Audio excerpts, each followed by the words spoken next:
What is it that we're talking about? What are you guys talking about?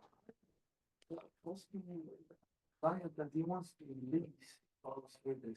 Okay, He doesn't want old property, he wants new. like new construction? It's all of them. That's why. Mm.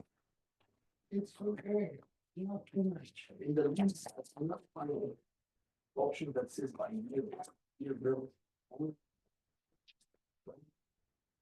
Uh, well, on the property profile, you should be able to see what year it was built. So that'll tell you, and obviously if it's on the MLS as well. So, okay. Good morning. Thanks for being on the call. We're going to be talking about the contingency for sale buyer's property. So this is the form when you represent a buyer who has to sell their property, right, in order to qualify or to purchase or to put a significant down payment on their new purchase. So typically, when a buyer is looking to transition out of another property, for example, they need to move to a bigger home, downsize, but they need the proceeds, right? The proceeds to sell their home to be able to put a substantial down payment on the new purchase because maybe they cannot carry two mortgages as an example. So they'll put a stipulation on the offer that stipulates that in order for us to move forward with the purchase, I need to sell my home first. Um, it can be a little tricky. It can be a little complex, and there's a lot of moving parts to it, right? But as long as the seller is willing to first accept this type of deal, then your job as a real estate professional is to navigate, right? Because you may be the listing agent. Now you have to find a buyer, but also you have the upleg purchase, right? That you submitted an offer to the listing agent. So it's like a train chain reaction. There's a lot of moving parts. But in essence, the way you're going to maneuver this is by utilizing the right form, which is the contingent for sale buyer's property. Okay, that is the form that you utilize in order for this to work. Now, as we go through the presentation, also we'll pull up the actual document, which is the COP here, okay? And then we'll also kind of dive deep into the purchase agreement where the information you'll check that this is contingent offer based on the buyer putting the property on the market. So there's a lot of components that I want to be clear in how you maneuver this. Now, just full disclaimer, okay? I don't recommend if you're a newer agent to be in a particular scenario, okay, where you're dealing with two transactions, because there's a lot of pressure, and if you don't do it correctly, you may collapse the transaction and may lose the opportunity on both. Okay, so I want to be clear in how you maneuver the conversations and navigate when you have multiple transactions simultaneously. One has to close, and then concurrently we'll close on the purchase of their future property, right? So my best recommendation is always let's get their property sold. Then we start looking for properties, right? We can put a stipulation on the listing agreement that says that the seller will stay in possession for 30 days, 45 days after we close.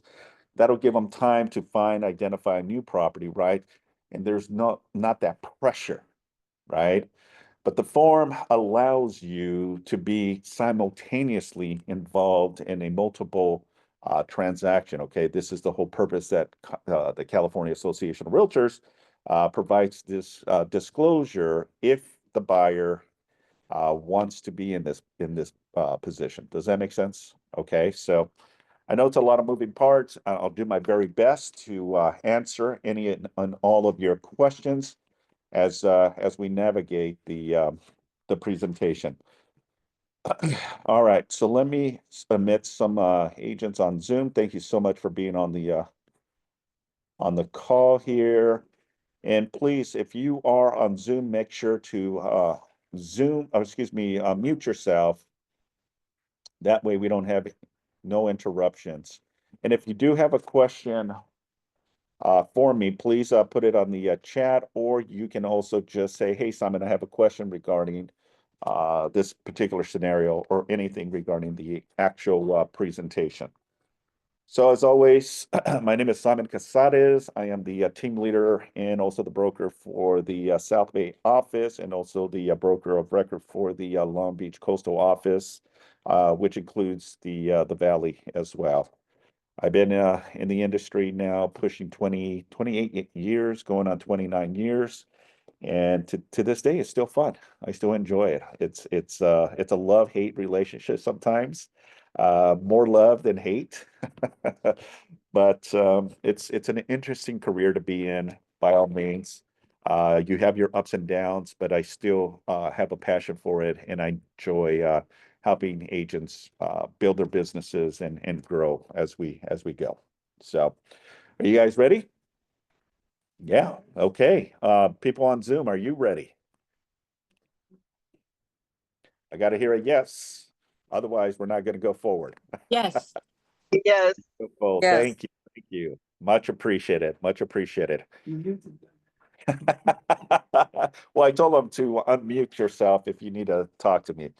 All right, so how to complete the car form, COP form, right, is a contingent of buyer's deal, right? Okay, and then again, I'll stress and emphasize, I do have a copy of the COP.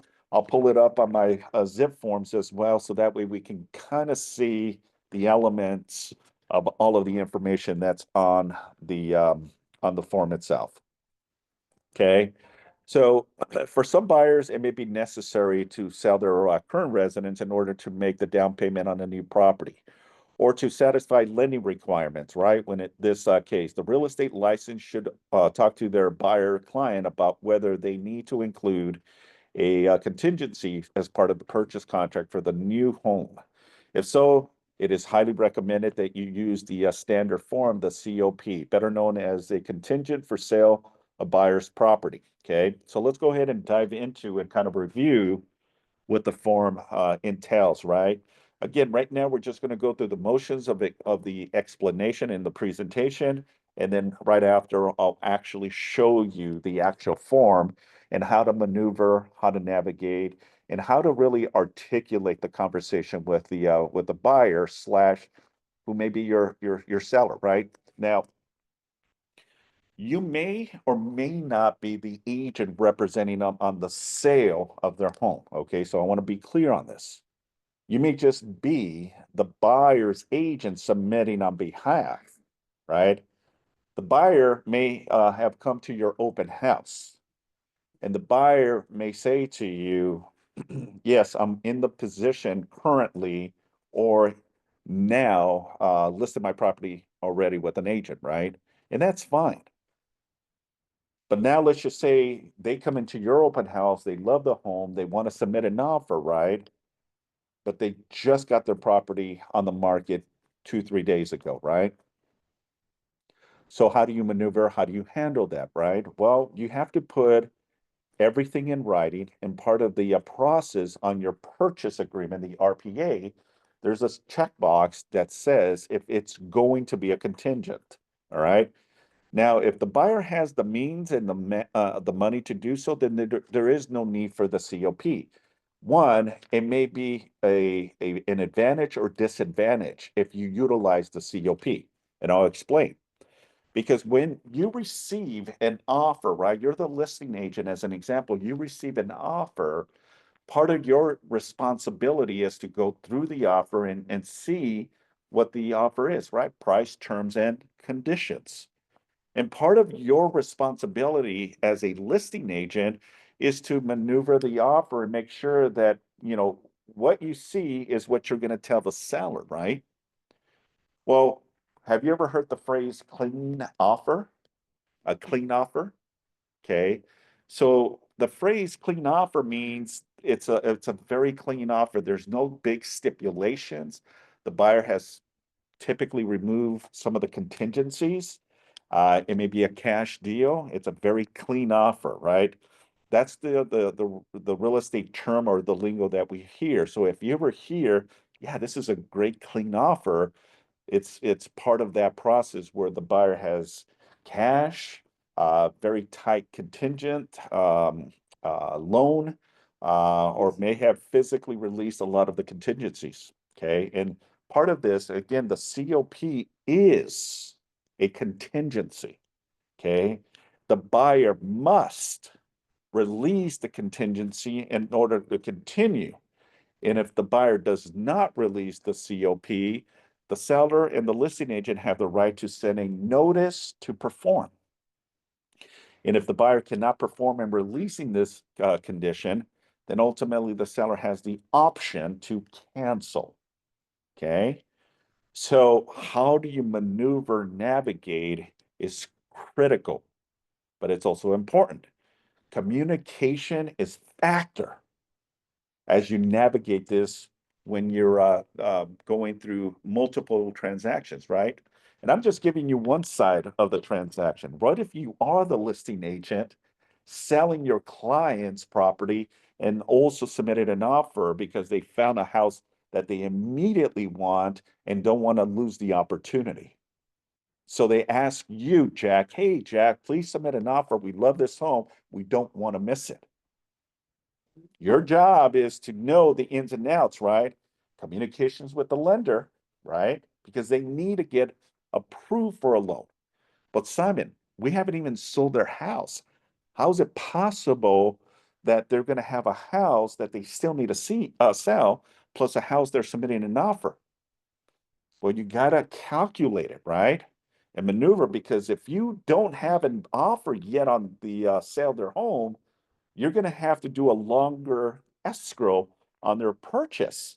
Because if this doesn't sell, but this one closes, it's not going to happen. The lender one is not going to be able to qualify because we need the down payment, right? The proceeds of the sale of their existing home.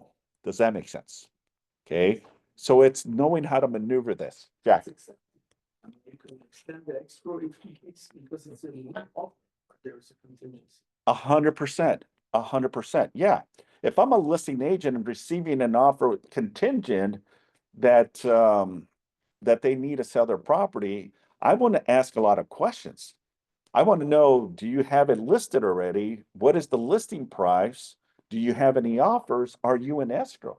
Because this will determine my position and how I am going to be talking to the seller, right? On how to maneuver this. Now, it may be the only offer we have, or it may be one of many offers, right? Now, this is a conditional offer to a cleaner offer. I would choose to go with the cleaner offer, right? Because we know for sure that it's going to be a lot faster to close the deal. Does that make sense? Whereas if there's a conditional offer, meaning they have to sell their home in order to pull the proceeds to put the down payment or even cash on their new property, there may be bumps and bruises as we go through the process, right? So you got to weigh it out. Okay. So again, just for full transparency and how you navigate this. Find a buyer. The solution is, yeah, get the deal closed. All right, so the COP, to make a real estate transaction contingent on the sale of the buyer's property, on the residential purchase agreement, RPA agent should mark the box section 3L. In addition, they should also complete the COP, which states that the top, it is the addendum to the RPA. So basically on the offer, ladies and gentlemen, okay? It's critical and crucial, right? It's critical and crucial that you, if you know that is a contingent offer that won on the purchase agreement, and I'll show you, and I'll illustrate the actual RPA where it says COP, it must be checked. Because if you don't check it, then what you're telling the seller, it's not a contingent offer. Okay. They have the means to qualify without selling their property, right? And all will depend, right? It will all depend on the circumstances and also on the scenario. Okay. So I want to be crystal clear in how we maneuver the conversation because there's a lot of moving parts to this. Okay. A lot of moving parts. And if not done correctly, you may be in a position that compromises all. It can all collapse. Because remember, if you're the listing agent selling your client's property, you have a buyer, right? And there's timelines as well. You're submitted an offer on your clients who the seller, now the buyer, and you're in escrow on their upleg. But also keep in mind that the seller, right? The seller that you submitted an offer, they may also be, right, in a transaction on their purchase. And it can be multiple transactions simultaneously. How do you keep everything in alignment, right? Well, you can only control your position, right? You cannot control the aftermath of the sellers and sellers, right? You can only control what you have. But this is again, you need to understand that conversational components on a regular basis is vital and important. So lack of communication will jeopardize your transaction, and ultimately you're going to see this all fall apart. Okay. What is the best practice here to not be in a compromised position, right? That you're not stressing yourself and stressing the buyer slash seller. Well, the best practice is don't start looking at properties until you are in escrow with your current buyer property. Okay. Absolutely. Or the property is sold, they have the money in their bank account, and it's it's perfectly a smoother transaction, right? Because the pressure is going to be on you. And if you cannot deliver, who do you think they're going to blame? Me, myself, and I. They're going to blame someone, right? Because one, we lost the opportunity or we lost the deposit. Because remember, there's conditions that you have to also release as part of your job and responsibility. 100%. Absolutely. Yep. So part of the process is paragraph on the three different contingencies, right? For the COP describes the three different choices for this contingency that helps protect the buyer by giving them the right to cancel the purchase agreement for the new home and get their deposit back if unable to sell their current home, right? So the stipulation is we never want to jeopardize our clients' deposit, right? Because part of the process is when you submit an offer, right? You also have to submit a earnest deposit, right? As part of the process. So how do you protect that from happening, right? And ultimately keep everything in alignment and everyone pushing forward, right? Because there's going to be a lot of people involved in this. Agents, lenders, escrow, home inspection, appraisers, right? All of that with one particular transaction, but also on a second transaction and vice versa with others. So you got one, you got to keep your composure intact, right? But in essence, be be mindful and look at the bigger picture. Okay. The way I would maneuver this is Mr. and Mrs. Buyer, right?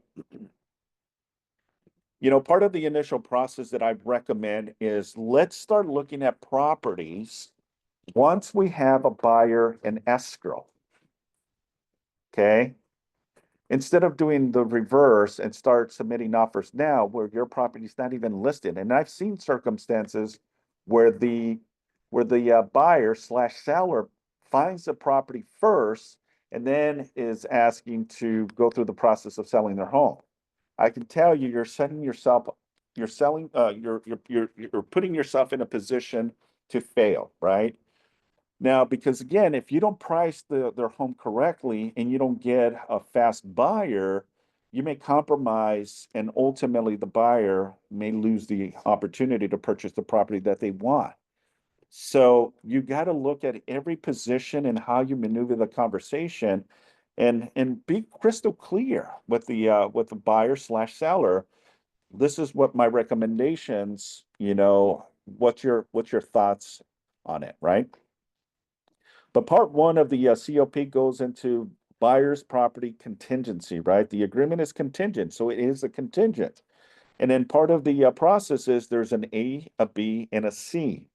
Okay, and it says that the buyer entering into contract for sale of the closed escrow or on buyer's property is only enter into contract for sale buyer's property, only the close of escrow of buyer's property, which is already in escrow. So there's disclaimers in there. Is the property in escrow? Is the property not in escrow? Is the property even marketed or even listed yet, right? Because full transparency, when you're submitting an offer, the listing agent is going to receive this as part of the initial negotiations.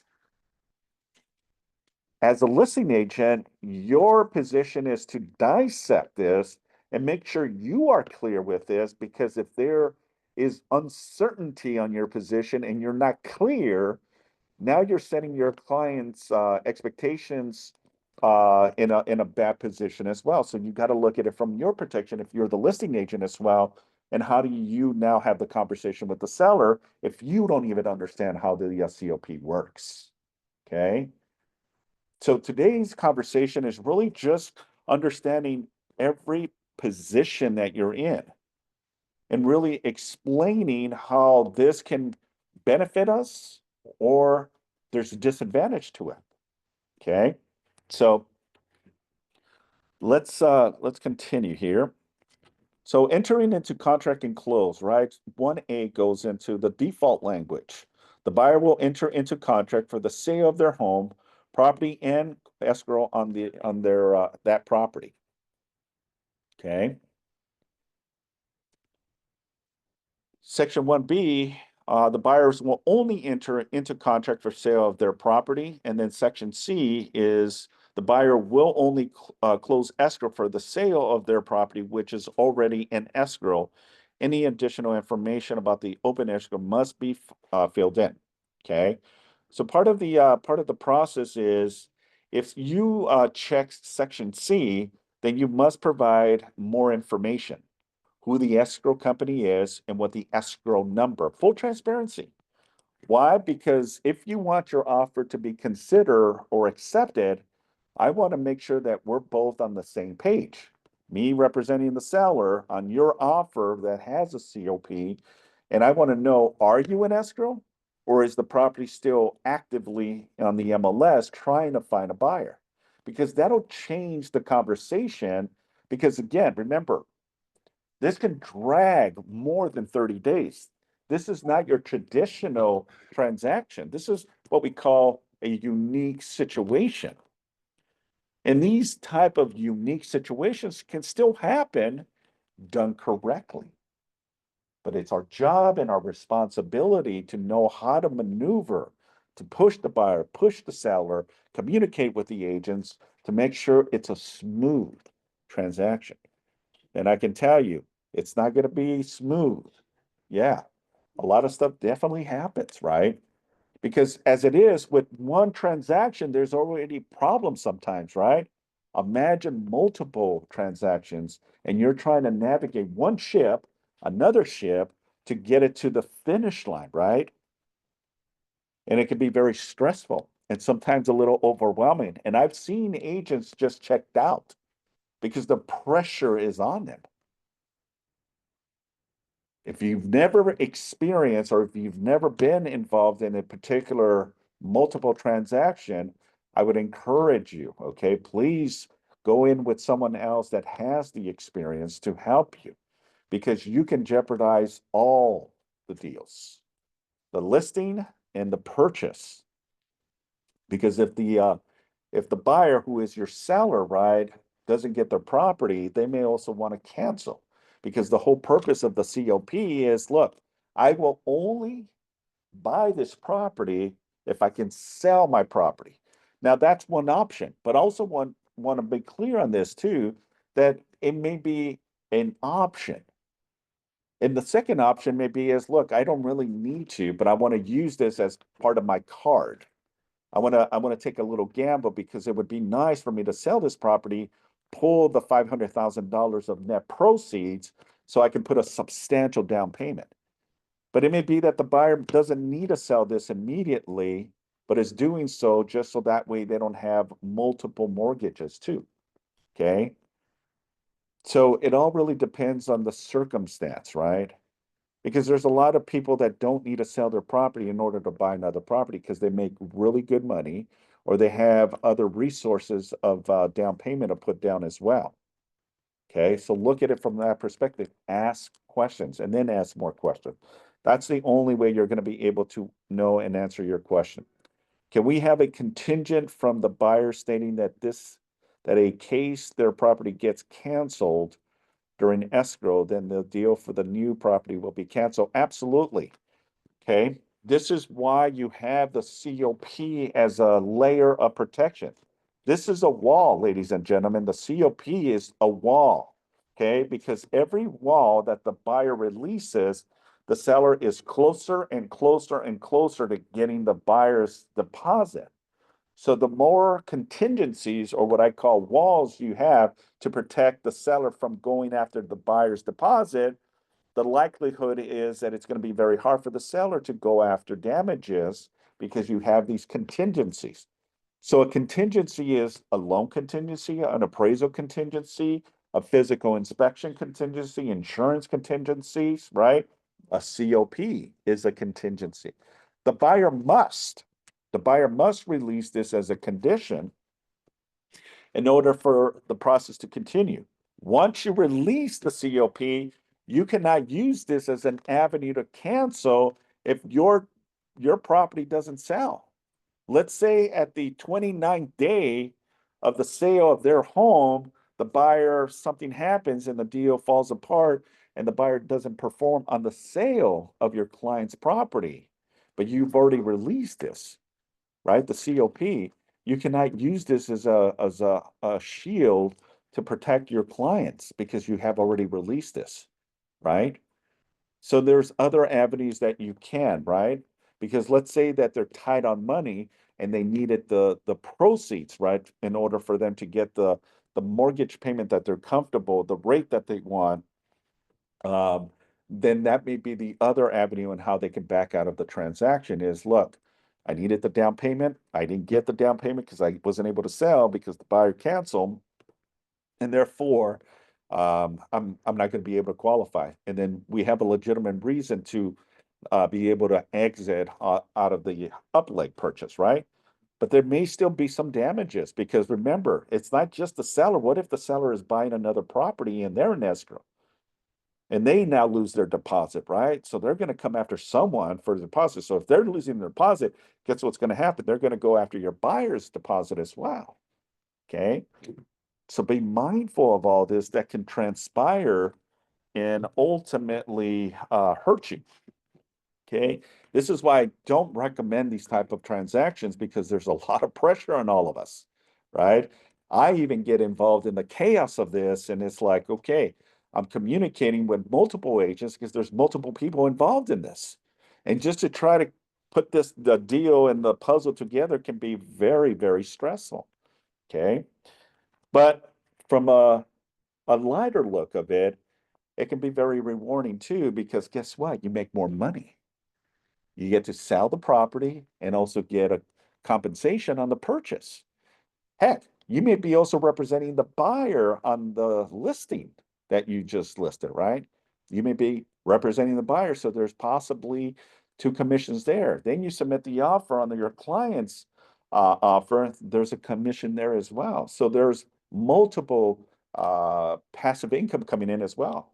Okay, so you can look at it from that angle as well.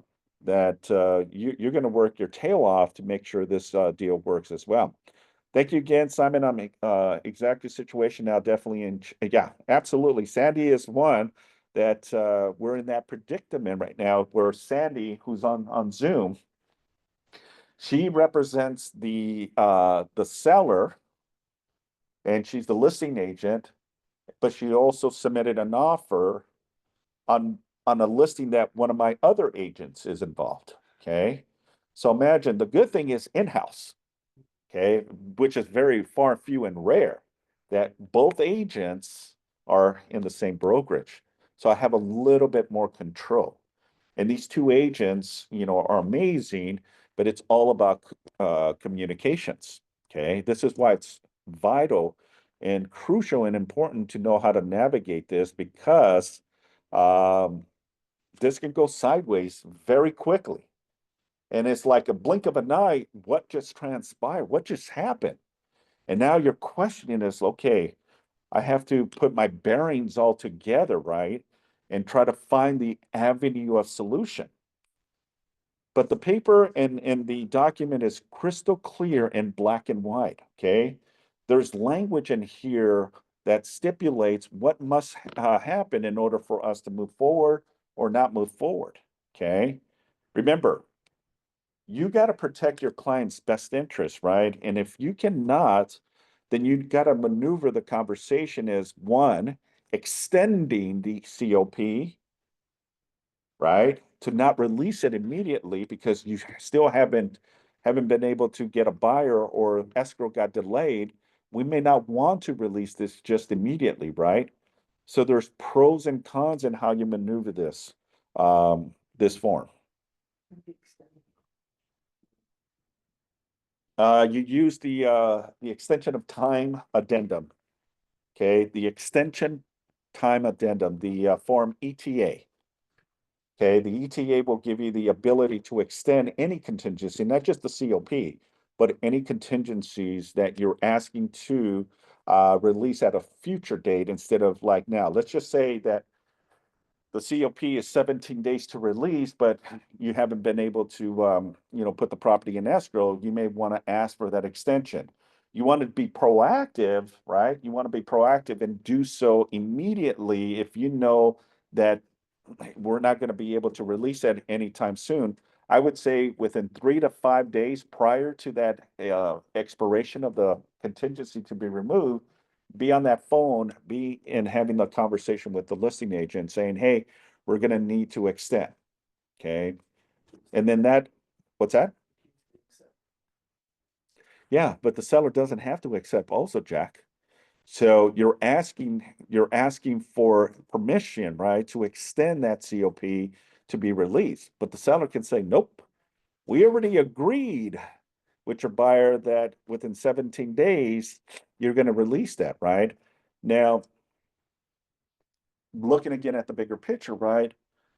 As a listing agent, I don't want to start over again, right? Meaning, yeah, I can cancel, but that means I got to put the property back on the market. I got to fish for a new offer. I got to negotiate. The buyer still has all of their due diligence. So this prolongs the time necessary, right? So it may not be a benefit to the seller or me to start over again.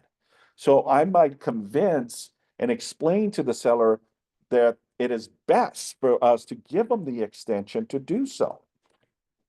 But at the end, it's the seller's decision, not your decision. Okay. And if the seller says no to that, then we have no choice but to move forward with the contingency. So just letting you know. All right, so let's see. We have it feels like almost plain legal chess to a certain extent. Yeah, it is. It's like playing checkers or chess. You got to know what the next move and the next move is. And this is why I don't recommend being involved in a multiple transaction because again, it can be very painful and very stressful. Okay. But done correctly, it could be an opportunity as well. And it makes you look like a superhero that you can handle multiple transactions simultaneously. It's just a lot of moving parts to it. Does that make sense? All right. So paragraph number 2 goes into how much time that the buyers has to sell their home. So per the default language on the COP, paragraph 2, gives the buyer 17 days to enter into contract and to sell their current home. In addition, per the default language, the buyer has the earlier of either one, the time stated on the paragraph 2A, or two, 2 days after buyer enters into contract to sell the buyer's property in order to deliver a copy of the contract and escrow information to the seller. The parties mutually agree to a different time period than this default on the COP terms. Now, it's defaulted already, right? The default is 17 days, and I see it here, but it also has a blank.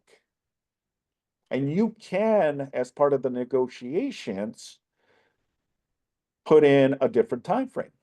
You can extend it from 17 days and say 30 days, 45 days. Or you can also decrease it from the default amount of 17 to 10 days because you want to show your best card, right? And to be more aggressive, because if you're competing, folks, if you're competing with non-contingent, you're probably not going to get your offer accepted. That's simple. So how do you get into a competition to show and highlight your best foot forward, right, is tight conditions. But also keep in mind and be mindful if you're going to do less than 17 days, you better perform. How do you perform is, well, I already have the property in escrow. And the buyer has already released certain contingency. I would feel more comfortable, ladies and gentlemen, and this is just my thought and my opinion, is to list their property, find and identify a buyer, accept their offer, open escrow, have the buyer go through the due diligence periods, and then by the 17-day, once they release any and all contingencies, then at that point, when we have it signed, the contingency removal that the buyer has released any and all, I would feel more comfortable now, right? Now, moving forward to find a replacement property for my seller. Because I have that reinsurance, right? That I have already secured the buyer's position, that the buyer is still moving forward on the purchase of the property. Because when the buyer has not released the contingency, ladies and gentlemen, anything can happen. The buyer can decide to back out. The appraisal may not come in at asking. There may be some conditions that the lender got, and now they cannot meet those conditions. There's a lot of moving parts to that, right? I would feel more comfortable waiting until the buyer releases any and all contingencies because you still have that time frame, right? From 17 days to 30 days, how many days do you still have? 13 days. Yeah, 13 days. Meaning that I have 13 consecutive days to find and identify another property. Okay. And more so, even though the 13 days maybe for a lot of us not enough time to find and identify a property, we know that this buyer on their sale of their home is going to be closing. So we know that the proceeds are going to be there when we do end up closing or finding another property. So part of your responsibility when navigating a COP is to make sure that when you're negotiating with the buyer who's making an offer, that you put stipulation in there that it is contingent. One, that the seller stays in possession after close of escrow for a certain period of time. That might be a win, and that might be the only way that everyone feels comfortable. And the buyer may be okay with that, right? So meaning is we'll give you a 30-day escrow, but we also asking for a SIP. Okay, seller in possession after close of escrow, meaning that the seller has the right to stay even though it's officially recorded. Does that make sense? And the seller can stay in the premises for another 30 days or less, or 30 days or more. And that's fine. It's all negotiations. Remember, folks, anything and everything that we do is all about negotiations. There's negotiations in the beginning, during, and sometimes at the very end of the deal when it's about to close. Jack, you have a question? escrow officer, right? The form is you. It's part of his zip forms. So you prepare the form, and then once you get the extension granted and accepted by all signed signatures, then you send it over to escrow, and then escrow will do an amendment to extend the time.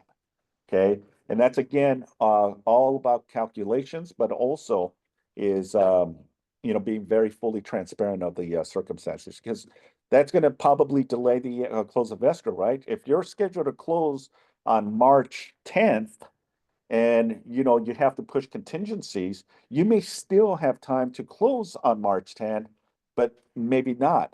And if that's the case, then you need to know how to maneuver and navigate, because extension of contingencies or extension of close of escrow may be part of that process as well. What's the extension of escrow? Type in did you type in ETA? Just type in ETA. Okay, so let's continue. All right, so paragraph number 3. What is the MLS and listing information on the buyer's current home? Okay, so if the COP paragraph 1A or 1B was checked, then paragraph 3 must be completed. This paragraph provides information about the status of the buyer's listing of their current home and submission of the listing to the multiple listing service. Okay, so here is basically stating the fact that the buyer has signed a listing agreement with the buyer's property. Days after acceptance, sign a listing with, and that's where you're going to put your information that Keller Williams is the listing agent. Again, full transparency, right? Because if you're not full transparency, why would I even consider your offer? Why would the seller consider your offer? Does that make sense? So you want to be very, very clear in how you maneuver this. Carmen has a question. Is it okay for the seller to ask for extra money in order to approve the extension? Yeah. Yeah. Remember, anything and everything that we do is negotiable. Okay. Remember, all properties are sold in as is condition. All properties. Okay. So it just it baffles me when a listing agent puts it on the counter offer that the property is being sold in its as is condition. It's already on the contract. But if you know the contract, then you know how to maneuver the conversation.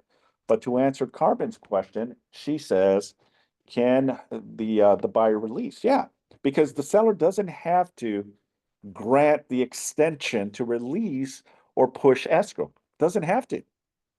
Because remember, when you submitted an offer and you did counters back and forth, and once you accept it, that's the terms and condition of this process.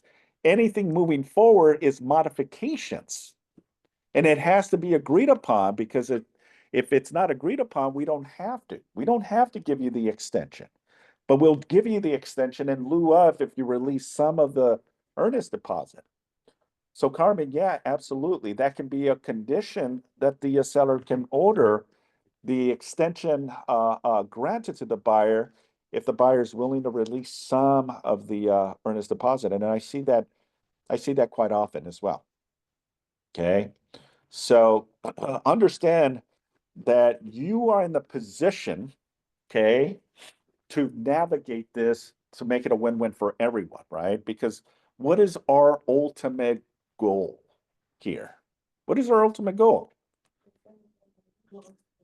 100% is to finish the transaction, get the buyer and the seller to the finish line. Give the buyer the keys to their beautiful home and move the seller to their next chapter in their life of a bigger home, better location, downsizing, whatever the case may be.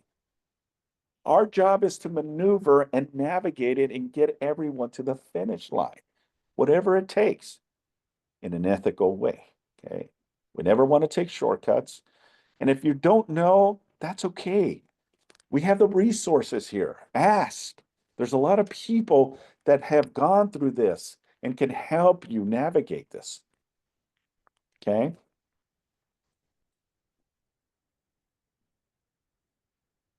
All right. So number 4, close of escrow of buyer's property. how long does this contingency last? If the COP paragraph 1A or 1C was checked, then this paragraph keeps the contingency from closing escrow on buyer sale of their existing home in place until the scheduled close of escrow on their new home, unless a different time is specified in paragraph 4. Importantly, during the time that the COP contingency is in place, the buyer may cancel the purchase agreement for their new property if they cannot sell their existing home within the specified time. Buyer can get their earnest deposit back. Okay. Very simple, very clear. Okay. If I can't sell my property, then I can't buy my future property either. Therefore, I have the right to cancel. Or if I can't perform by releasing this as a condition, then I have the right to cancel and retain the rights to my full deposit. As soon as the buyer / seller releases the COP, then it's a different parameter in place, folks. Now you cannot use this as an ammunition to cancel because you couldn't sell your client's home. So be mindful and be cautious in how you maneuver the COP. Okay. And it's a little overwhelming. It can be a little bit tricky to understand. But again, reach out to us. We're here to support and help you through this process.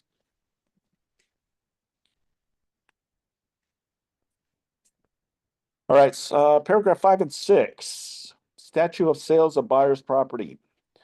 All right, so how will the buyer keep the seller updated about the progress on selling their current home, right?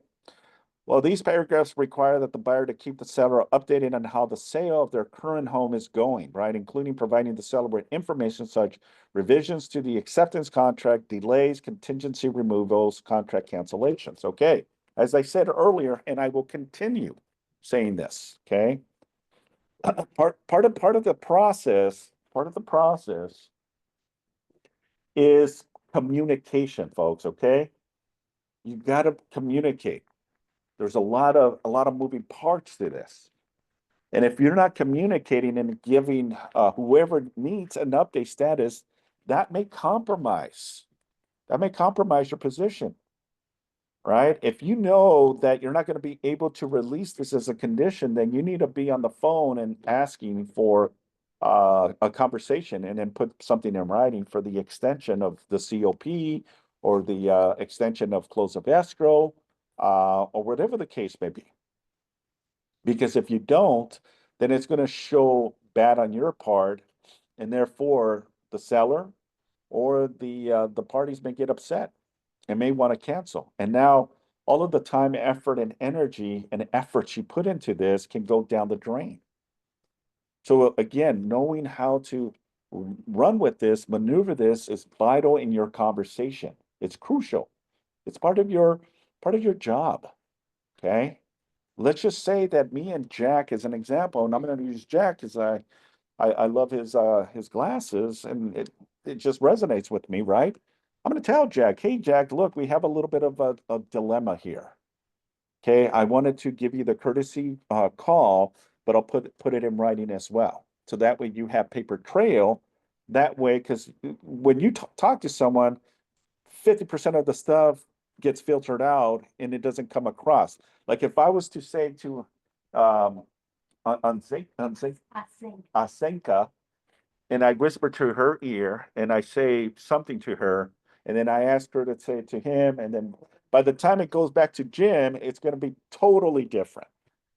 Totally different. And that's not what I told her.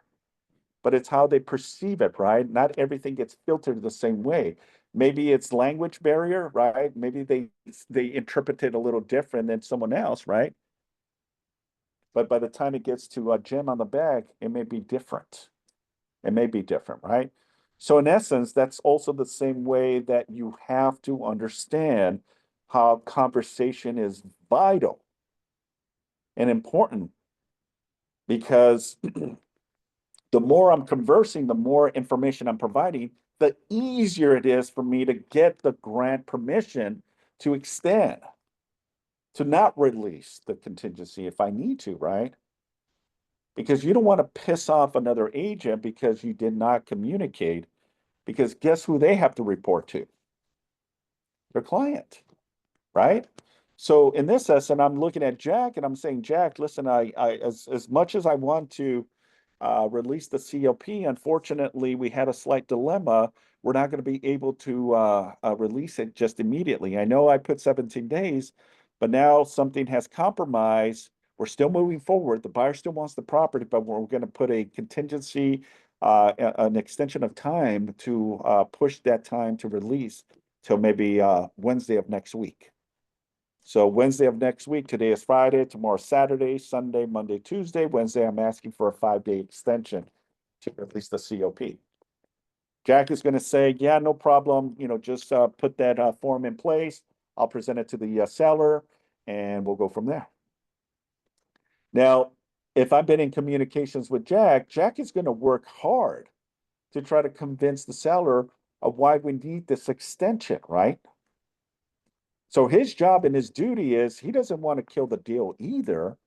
So he's going to be communicating with the seller and saying, hey, by the way, Simon reached out. There's been a slight dilemma, but I also sent him an email. Here's the bullet points of what has transpired. And therefore, they're asking for a 5-day extension to release the COP as part of the condition. Mr. and Mrs. Seller, are you okay with the extension? Well, what does that mean, Jack? What that means that, instead of releasing it today, they're going to release it in 5 days from today. Oh, is that what it means? Yeah. Okay, not a problem. Where do I sign? All right, just sign here. Boom. Then Jack is going to call me. Good news, Simon. I was able to give you the extension necessary. So once we have the sign executed by the buyer and the seller, then we send it to escrow, and then escrow will get the amendment together saying that all mutual parties agreed to that extension. So now escrow knows, the listing agent knows, the buyer agent knows, both the buyer and the seller know that we're pushing the time to release this as a condition. Does that make sense? Okay, good. You guys are awesome. All right, let's see. I think we have another question. Is there a specific way on how we should be reporting the updates, like a form or something, or just an email? Okay, so thank you. That's a good question. There is no specific form, okay? You want to keep logs of everything you do. This is why you want to have a TC, right? A TC will keep you in alignment, right? Having a transaction coordinator. But more so is putting good notes, right? Part of part of your zip forms, okay? The California Association of Realtors zip forms, when you create a file, there's a part of the platform that allows you to also put notes to remind yourself. It also provides you with deadlines when you need to do follow-ups, okay? Now, if you train your transaction coordinator, not all, but some do, but some will do it for an extra premium. They'll go into your zip forms and create all these timelines when things need to be removed or released. But again, having great notes there will give you the advantage in how you maneuver these conversations. But the best is obviously pick up the phone and call, and then always follow up with an email or a text message, because all of that is relevant, right?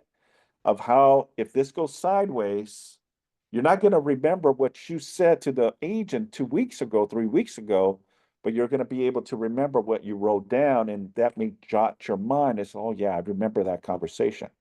So text messages, emails, voice messages, and calls are an important part of the package deal. Does that make sense? Okay. CC to the escrow, I think tell if we extended or not, like this and post review, sign review. Somebody watching the transaction. If your transaction, remember, zip forms gives you the capability to add a transaction coordinator. So the TC has the ability to go into your account and be able to add or remove any of the forms. Again, not all TCs do it. And the ones that do are going to ask for more money because it's not just, the TC service. Now they're going a little above and beyond. So That's right. 100%. All right, let's continue. All right, so paragraph 7, pay attention to the seller's rights. So seller's right regarding backup offers. What are some of the seller's special rights in the COP? Paragraph 7 allows the seller to continue offering the property for sale for backup offers. Okay. So part of the condition here, folks, is if you are the receiving part, right? You're the listing agent, and you do get an offer of a contingent for sale of buyer's property, you may still have the property available as for backup. Okay. And I'll explain how that works, and the dynamics is if you do get an offer that doesn't have a COP, and how you maneuver that conversation with the buyer that did submit this offer, even though you accepted this offer. Okay, so the seller to continue offering the property for sale for a backup offer per paragraph 7B, unless paragraph C3 is selected, if the seller accepts a backup offer and provides the buyer with a copy of it according to the time specified, then the seller has the right to provide a written notice to the buyer to remove the COP contingency, remove the loan contingency, if any, and 3, provide the seller with a verification of sufficient funds to close escrow without the sale of buyer's current home, per the COP. Paragraph 7B, if the buyer does not timely comply with these 3 items, then the seller has the right to send a notice to perform, NBP. Wait the appropriate time, cancel the purchase agreement in writing, and move forward with the backup offer. It is very important, folks, to carefully review that section by default. Permits that the seller to exercise the backup offer rights immediately. However, there also is the option that can delay the seller's right and provide another option to deny the seller from those rights. Interesting, right? So what it tells me, and I'm going to break it down for you, is this.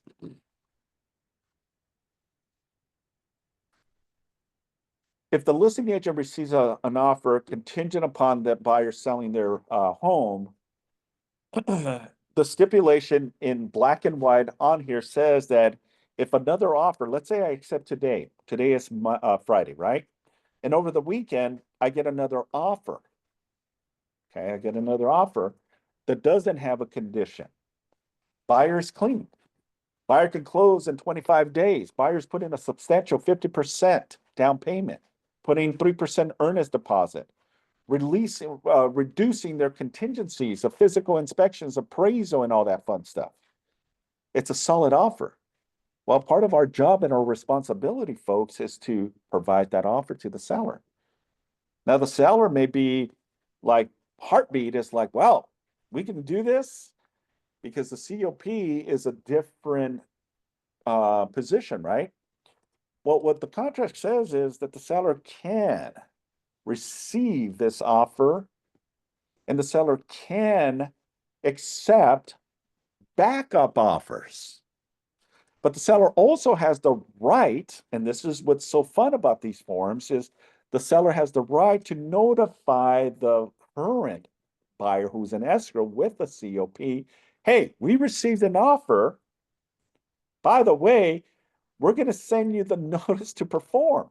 Well, Simon, hey, we just accepted our offer today. It doesn't matter.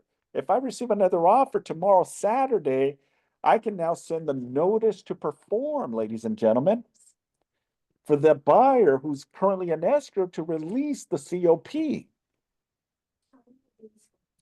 48. Simon, Yes. when you say you could send him that form, does that mean you could say, hey, we're no longer in business? Is that what you're saying? No. Or you saying to execute, you now No. need to Yeah. So be perform. very careful, and let me put it in perspective because I don't want to confuse anyone, okay? Remember, you accepted an offer, you meaning the seller accepted the buyer who has a condition, right? The condition that they need to sell their property, right? Yes? Yes? Everyone in agreement, right? Okay. What the form stipulates under that paragraph is that if you receive another offer, which the seller can still actively accept offers coming in while the buyer is going through their process of releasing this as a condition. So you can put it on the MLS as active under contract, meaning we're in contract, but we're also actively finding new opportunities. And the reason you have it that way is because if the buyer does cancel, you already have backups ready to go. And you can put the backup offer in position 1, 2, and 3. Maybe you get 3 offers over the weekend. You can still engage in doing open houses. And those 3, you want to put them back to back to back to back. And the one that you want to put, meaning the seller wants to put as one that they want to open escrow. If the buyer cannot perform on the current one, then we cancel them out, and then backup offer number 1 will go in position to open escrow on Monday or Tuesday at the latest once the buyer cannot perform. Because we still have to send the notice to perform. I'll give you the scenario. And I might go, and I apologize, I'm gonna go a little over our time. So if you need to leave by 11:30, by all means, you're not gonna hurt my feelings, please do so. It is being recorded, so it'll be up in our YouTube channel. So if anyone needs to leave, please don't hesitate. But I would love for you to stay still with this. And I have a couple more slides and then we'll end it. But let's just say that I do receive an offer, right? An offer over the weekend. I can immediately now prepare the notice to perform and submit it to the buyer's agent. And let's say that the buyer's agent is Jack. And Jack is going to be probably ticked off and say, hey, why are you sending me the notice to perform? We have 17 days to release this. Well, yes, you do. But if you read the contract, okay, the contract defines and it says very, very clear that the seller has the right to still actively engage in finding a buyer for it. And if this buyer does not have this as a condition, then we're going to ask you, we're not going to cancel, but we're going to ask you to please release this. Okay? Instantly. Yeah. So the date here, notice will be different than the contract. Absolutely. Yeah. Because remember, 17 and here 5, in case we find somebody. yeah. So exactly. So here's how it works. I do open house tomorrow, right? I accepted an offer today, right? We're in escrow. Let's say on Wednesday we open escrow, right? So the buyer's full in, they're excited, and it is a COP, right? A contingency of replacement property. But I'm going to be clear is I'm going to still conduct open houses. One, because I want to find new leads, right? New buyers, new sellers from it. So you can still conduct open houses. But let's say that a buyer goes into your open house on Saturday, loves it, wants to submit an offer as a backup. Okay. You're not going to be able to bully the first escrow, but you're going to be able to say, hey, we received an offer, the seller accepted as a backup. So you can go through the negotiations, folks, back and forth, offer submitted, seller signature, counter offers, acceptance, but is as an acceptance as only a backup offer. Okay. Meaning that there's no guarantee that the buyer that was accepted, number 2 buyer, may not go into escrow, but they're in position if the buyer defaults, cannot perform, cannot sell their home, or decides to cancel, then we can put that buyer into contract. So let's say we accept on Saturday, right? We negotiate it, it's clean, the seller is like super excited, I'd rather go in this direction. We have to just go through the proper channels. I'm going to immediately call Jack and say, Jack, I got good news and I got bad news. Okay. The good news is, we're moving forward, but the bad news is over the weekend, I received a offer and the seller did accept the offer as a backup. Therefore, the seller has instructed me to send you the notice to perform, to release the COP. Okay. And let's say I send it on Sunday. Sunday would be 0 day of a 48-hour period. So Monday would be 1, Tuesday by 11:59 p.m. they have to release the COP or we have the right to cancel. Now that's part 1. Part 2 is we can delay that from happening. And it's your job as a buyer, okay, submitting an offer with the COP to delay that from happening. meaning that the delay can be, no, seller, you can use that as a backup, but you still got to give me the 17 days. Or if you put more time, then it gives you the blank amount of time to do so as well. Okay. Meaning that, yes, you did get a backup offer, but because we put a delay on it, you can inform us, but you're not going to be able to send us the notice to perform until the 17th day. Does that make sense? Or am I clear on that? Okay.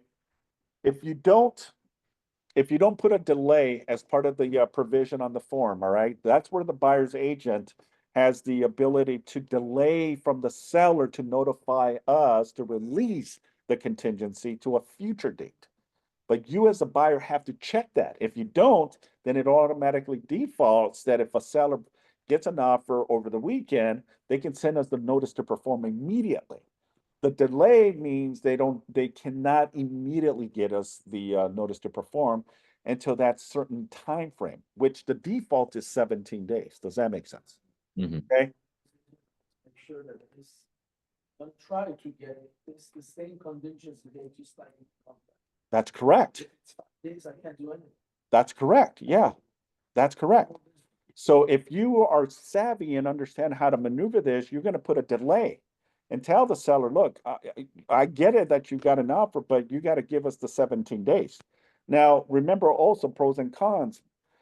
The listing agent can send you the notice to perform 2 days prior to the 17th day. So I can send the notice to perform on the 15th day, and then you as the buyer's agent will have to release that condition by the 17th day. Most agents wait till the 17th day and then send the notice to perform, but that gives the buyer 2 additional days Days. to release that as a condition. So you got some really savvy agents that'll do it 2 days prior. So on the 17 days, that's all you got because the contract says that. But then you have some other agents that'll wait till the 17 days and then send the notice to perform. Well, that doesn't mean that on the 17 days they can cancel. You still got to honor and give them the additional 48 hours. So that means the 17th, that means the 18th and the 19th at 11:59 p.m. The seller has the right to cancel. Hold that thought, Jim. Hold that thought for a minute. I hope that kind of clears your position. So let's see here. Can we include a clause stating that during the 17-day period, the seller waives the right to issue a notice to perform? Can we include a clause stating that during the 17 days, the seller waives the right to issue a notice? Well, yeah, that's part of your negotiations. Remember, when the buyer submits an offer, okay, they're going to send the COP. It is your job and your duty to make sure you dissect this. And if you see something that's favorable to the buyer, your job is to counter that and say, no, we're not going to give you, the delayed time. Because what if the delayed time was 30 days? That means you have to give the buyer 30 days to provide them with that release of the notice to perform. That's why it's your job to make sure you read all the contracts and dissect the purchase agreement, and especially this because there's language in here that protects the buyer. And if you don't see it, then you're doing disadvantage to your seller. And guess who's going to be upset at you? The seller is. Okay. So to answer your question is, you do that as part of the negotiations from the very beginning, is if you see something that's a little awkward there or a little fishy, then you counter it. But yeah, to answer your question, you can put that as part of the stipulation is that no, if we get an offer immediately, we're going to send you the notice to perform or not. I think you want to play by the book and do things in accordance to what the contract says, because then there's no disputes, and then that can open up a can of worms as well. So just follow the contract. Is there a specific way on how we should be reporting the updates? Okay, so we talked about that already. So, all right, let me go ahead and continue. We got a couple more slides here. All right, so then paragraph number 8, and I know it skips 8, and the reason I have it this way is because number 9 is a different language, and I wanted to kind of offset it. So paragraph 8, 10, and 11, the three paragraphs on the COP state that the removal of the COP contingency shall be in writing. And these paragraphs also explain the steps for how the buyer may cancel the purchase agreement. Paragraph 11 confirms the period for performing contractual obligations and buyer deposit requirements. Okay. Paragraph number 9 goes and how the seller can cancel based on the COP contingency. There are actual 7 separate seller cancellation rights for the seller. Spells them out one by one. The seller may use any of the 7 to cancel. 6 out of the 7 began with the notice to perform, right? You should note that the time periods for a seller delivering of the notice to perform are not based on the standard 17-day time period frame, but instead as specified on the particular demand that the seller is making.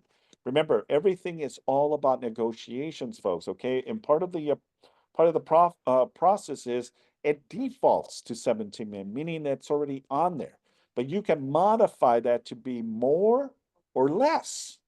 It's the way you maneuver this, right? If you represent the buyer, you want to protect the buyer. You're going to try to push more time because that protects you from the pressure of releasing the COP or possibly losing the property to someone that is not contingent. Or you may be aggressive enough where you don't need the 17 days and you only need 10 days because you're already in escrow. You already have the buyer has released most of the contingencies and it's solid that the buyer is going to be moving forward with the sale. And we're going to see the proceeds within the 30 days. Let's say that escrow on your client's sale of their home is in 2 weeks and you put a 30-day escrow. That means you still have an additional 2 weeks after you close on your client that the proceeds will be in your client's account. You're going to be able to close even sooner. So the beauty is now you can negotiate and navigate the process a little different. And part of the process is, yeah, we're asking for 30 days, but as soon as we get the money into our escrow, escrow can now wire the money to the new escrow and do a simultaneous concurrent closing, meaning we wire the money to the new escrow. Escrow does what they need to do. Within that day or the following, we can close, even though we asked for 30 days. But the reason is the lender's on top of it. We got the money already on the sale of the property, so they're putting a substantial down payment. The buyer's solid and everything is good. We can close less than 30 days, folks. But you want to give yourself that buffer too, because the buffer is what you need in order, if anything goes sideways, you have that extra cushion to be able to maneuver this and still be able to close on a timely manner. Does that make sense? Okay, a lot of information. And then finally, as a reminder, when using the COP, agents should review these terms with their clients to ensure they understand and how the above contingency operates and applies to the buyer who needs to sell an existing property. Okay, so, and I'll conclude with this, is there's a lot of moving parts to the COP, okay? Lots of moving parts. And it is considered an addendum to the offer, okay? You prepare the purchase agreement, okay? And then you check off the COP on the purchase agreement. Now it populates the separate addendum, which is the COP. This is a supplement to the offer. Price, terms, and condition based on the offer will dictate what the buyer is willing to pay for this property. But there is also certain conditions, right? Certain conditions that the buyer must do and is also explaining to the seller of what their wishes as well. Because they may fall in love with the home, but they may not be able to do so on a traditional way because they need to sell their home, pull the down payment and closing costs to be able to purchase the home because they cannot sustain 2 mortgage payments, right? And they may not want to rent their property, their current home, so they may just decide, right? They may just decide, let's sell, let's pull the proceeds, and then let's put a substantial down payment or even cash. And it's a win-win. Okay, so I think we have another question on screen. What is the name of the YouTube channel? If you go to our KW Hub, so KW, I'm gonna just use South Bay as an example, KW South Bay Hub.com. If you go to our KW South Bay Hub, you're able to go into our YouTube channel, and all of the recordings are uploaded into our KW Hub there. All right, with that being said, any final questions? Where all of the contracts, where are all of the contracts kept? Lisa, I'm not sure if I understand your question. Can you elaborate what do you mean by that? Are you saying the videos or the forms? The forms, like the seller contract, buyer contract, like the BRBC. They're all kept in your zip forms. So if you go to your car forms, let me do this. 1 second here. And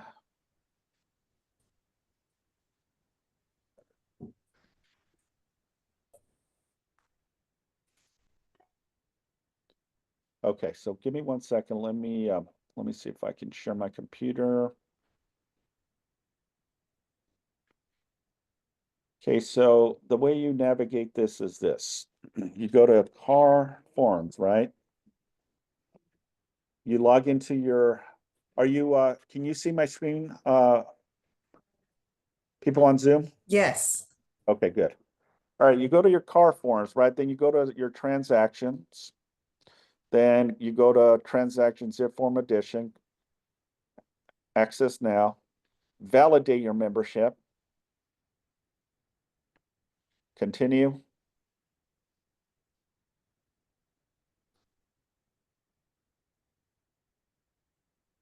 Okay. Then here is where you have your contracts, your files as an example. Okay. Then from here, you go to all. And then here is where you would find, as an example, your COP, okay, contingency of replacement property, or your RPA as an example. And then it adds it into your folder, right? Then you just got to look where your folder is. On your purchase agreement, as an example, let's see if it populates. Here it is. Okay, so let me show you on the purchase agreement. This is your RPA, right? You're gonna go where it says COP. And it's a little tricky if you don't know where it's at. You may miss it. So under L9, sale of buyer's property is not a contingency unless check here. Here you check. Well, as soon as you check that, then the COP populates. Okay. A lot of people forget to do this. It's L9. Now, if you go to paragraph 8K on the purchase agreement, go to number 8, and then you go to K as in king.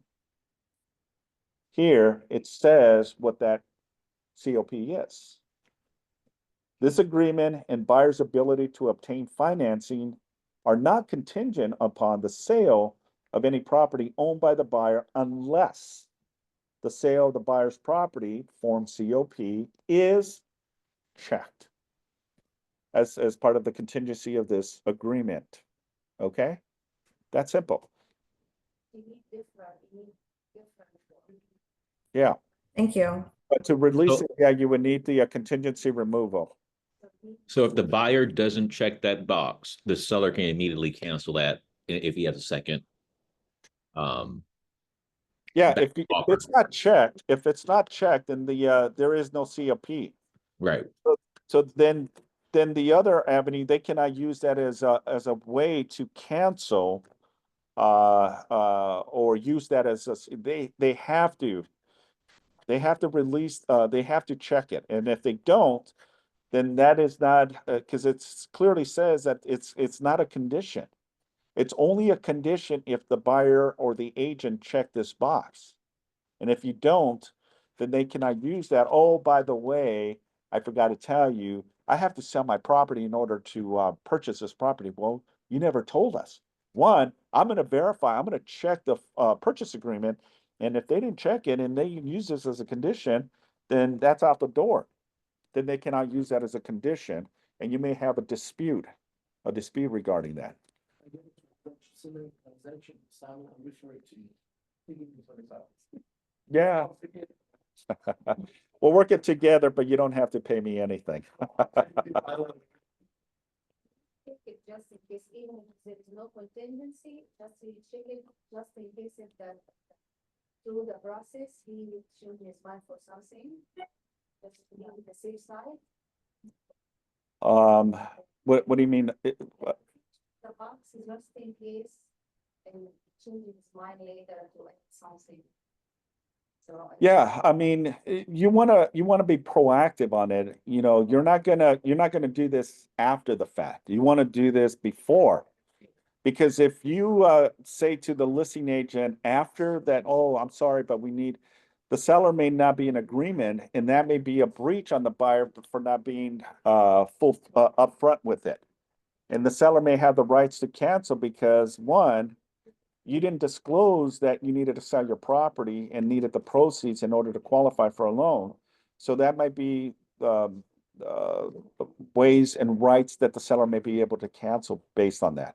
So if you are the buyer's agent, you always want to make sure that if it is a condition, excuse me, guys, excuse me, if it's a condition that you first and foremost disclose that to the listing agent. Because I'm gonna be pretty upset if you tell me after the fact. You know, I'm not gonna be very happy with that, you know, and then I have to explain to the seller, hey, you know what? This individual agent did not tell us the truth. And it could just put a bad taste in everyone's mouth. So just FYI. Yes, Jimmy. Well, maybe he is telling you the truth, but you just assumed because he bought this. But he had this house for sale in the street.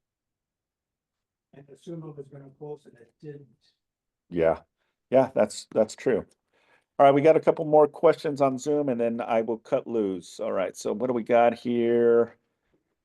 Are all these forms connected to our command? No. So these forms are not connected to our command. They're connected through the California Association of Realtors. You have to be a member of a local board in order to be able to access all of the forms. So Command is a total different platform. Command is your client relations tool. That's your CRM. That's your websites. Those are your tasks, your smart plans and all that. That has nothing to do with your transactions and your forms. Got to be a member of the association to be able. The office should buy a copy of the 2025 sample book. I already got my order. Thank you very much. But yeah, I highly, highly recommend the sample form books because it illustrates all of the form. Now, I'm going to give you a tidbit, okay? And how you can, because the actual 2025 sample form, it's a cost, I think it's $100. So the way you can do this is, the best way is create a folder, okay? And create a folder just like I'll create it as part of my process, sample forms or training forms, right? And then I just start putting all of the forms into a file. And then when I need to look at something, I don't have to necessarily find it in all forms. I already have my file in place where then I can check. So that's just another way of saving some money. Is it really shocking how one check on one phrase can have such a massive impact? 100%, yeah. This is why it's important. What I do is, I don't know if you can see on my screen here, but I highlight things. Because the black and white, you may miss a little small checkbox that can alter your position. So what I do is I double check, triple check, quadruple check before I even talk to the buyer, to the seller, because I want to make sure that I highlight any key components that I now have to explain to either party. So what I do is, okay, I'll go through everything and make sure that I didn't miss anything. Now, I'm old school, okay? Not saying you have to, and this is the best practice, But this is the best way for me that works for me, that I don't miss anything, because again, as the question that came in, one little error can alter everything and can jeopardize the likelihood of closing, delaying, and ultimately someone's deposit. Okay, so be very, very, very, very careful. Yes, sir. KKW Tech in the hub, the ones for Scott Road, but yours, where can I find also KKW Tech? Yeah, let me show you. Okay, for the people that are on Zoom, let me show you where you can find the videos, okay? Because maybe that's where we're having a lot of issues. So if you go to KW South Bay Hub, right? You go here, then here, it's going to provide you with all of the information. So when you go to career development, go to training, scroll all the way down where it says YouTube channel, click here. Okay, and then when you go here, then you go here. Okay. A lot of the stuff, but I believe there's also a contract. Yeah, here it is. So real estate contracts. So here are all of the contracts that are uploaded as an example. Okay. So here's the contracts that I've talked about, the year. In the career development, real estate, or training. So that's how you go to our YouTube channel. Go to KW Shares Real Estate Contracts, and that's where you'll find a lot of the videos and contracts that I've thought throughout the years. A lot of them are old, they're not relevant to today's, but they're still valuable information. So you want to make sure that and even YouTube, there's a lot of videos that you can watch as well. So going back, Jack, you go to the career development YouTube channel, and that's where you find all of our information. All right, with that being said, I went over my time. I apologize, but thank you. I appreciate you all. If you have any questions or anything else I can help, please don't hesitate to reach out to me. Thank you. Thank you. Enjoy your afternoon, and I will see you on our next contract class. Thanks, everyone.